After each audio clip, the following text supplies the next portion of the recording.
welcome back. Today we're making homemade fresh mayonnaise. These are the ingredients that you will need for our mayonnaise.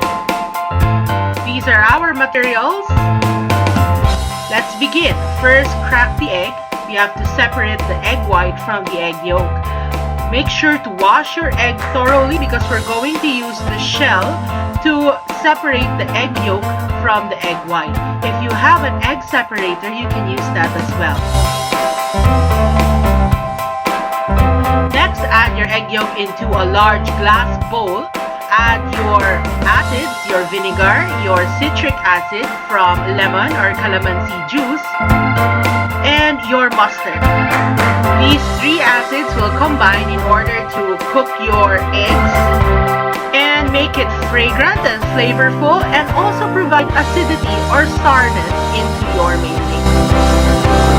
Whisk this up with your egg yolk and you will see that it will start to frozen up a little and thicken up.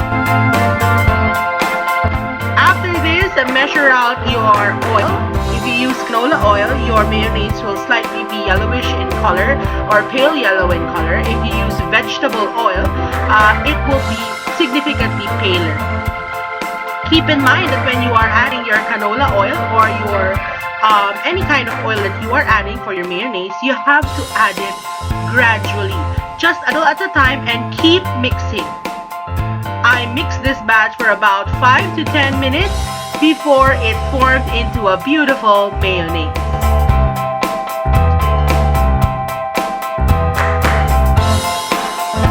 Keep gradually adding your oil and then mix vigorously.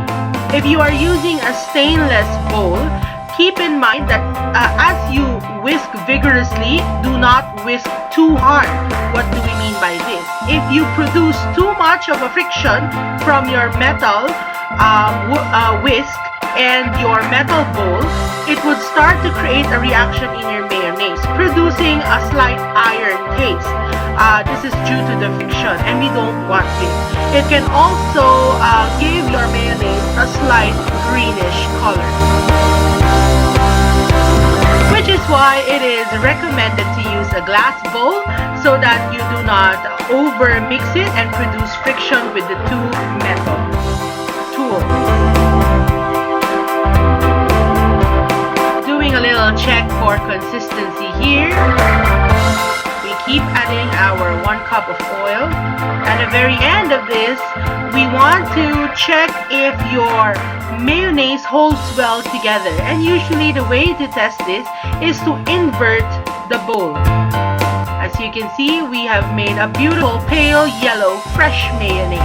And now it's time for us to season with our flavoring. So using a rubber scraper, just fold your seasonings in. So we have salt, we have pepper, and we have sugar. This is to create a balance of sourness from the acidity, sweetness from the sugar, and some saltiness and umami flavor from the salt.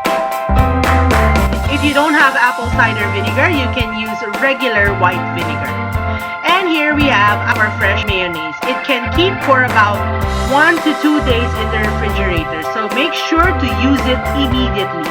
This uses fresh raw eggs, so it will not keep for that long. To properly keep it and store in the refrigerator, make sure it is in a properly sealed container. Here I am using cling wrap to make sure that there are no air pockets so that no bacteria will form.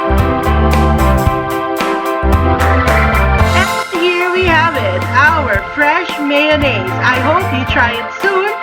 Thank you and goodbye.